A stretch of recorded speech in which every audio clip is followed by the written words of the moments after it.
Ma è possibile, non ce la faccio, io sono siciliano, sono innamoratissimo, orgogliosissimo di essere meridionale, scherziamo. Senti, adesso qua in questo studio facciamo a modo mio, però. No, non sono ubriaco. Non sono ubriaco. Sì, ho capito, sotto la mia responsabilità. Senti, fai una cosa, tu con la tua telecamerina, ecco, vai pure a casa se vuoi, lasciala.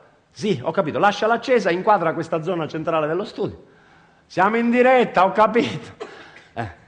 Hai inquadrato? Ok. Chiedo scusa ai nostri telespettatori, questo che vedete inquadrato, caro signori, è il sogno geografico di tutti noi meridionali.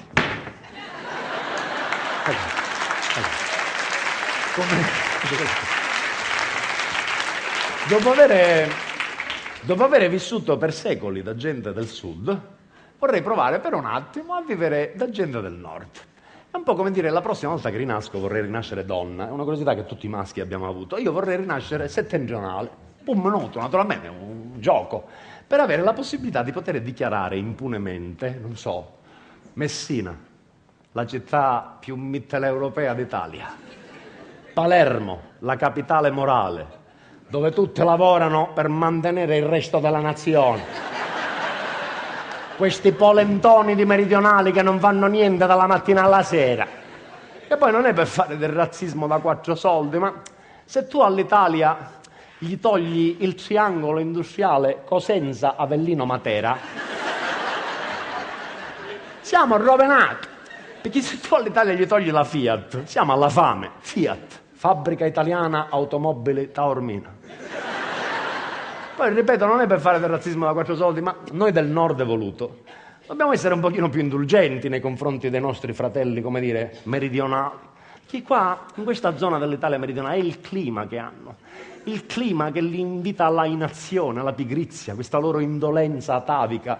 Questi hanno il sole tutto l'anno. Non è come da noi qua nel settentrione che già a settembre ci dobbiamo cominciare a preoccupare dei bollettini meteorologici. Nebbie in Val Siciliana. Chiusi al traffico l'aeroporto di Punta Raisi e Capodichino. Sulla Napoli-Reggio Calabria visibilità 0 per nebbia. Questi hanno il sole tutto l'anno con questo profumo delle zagare che li inebria. Queste palme che hanno palme dappertutto. Questi salici che non sono salici piangenti, sono salici sorridenti perché se ne fottono. Con queste bellezze naturali che hanno come la bovisa, l'idroscalo. Che hanno a fare, meschini? Pigliano il mandolino e suonano e cantano felici tutto l'anno. Sambabila lontana di quanta malinconia. Oppure quando spunta la luna busta arsizio. Canzoni meravigliose. Canzoni meravigliose che hanno fatto il giro del mondo. Cioè, poi perché dico sempre noi del settentrione indulgenti nei confronti dei meridionali? Questi ci vivono anche spessissimo in condizioni precarie, proprio precarie, va. A Vercelli manca l'acqua. A Lodi hanno un terremoto ogni settimana. Che hanno a fare, mischini? Pigliano ed emigrano e vengono qua, nel nord evoluto.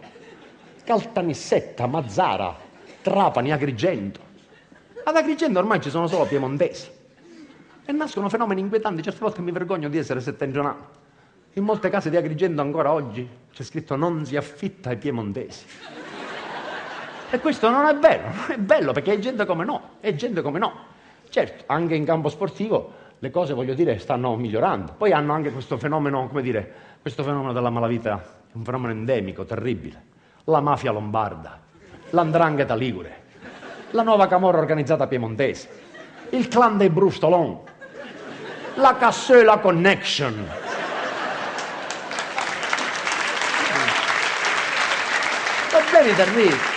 Problemi terribili che hanno connotazioni internazionali, ramificazioni con la mafia, Cosa Nostra americana, quella vera, di chiara origine lombarda.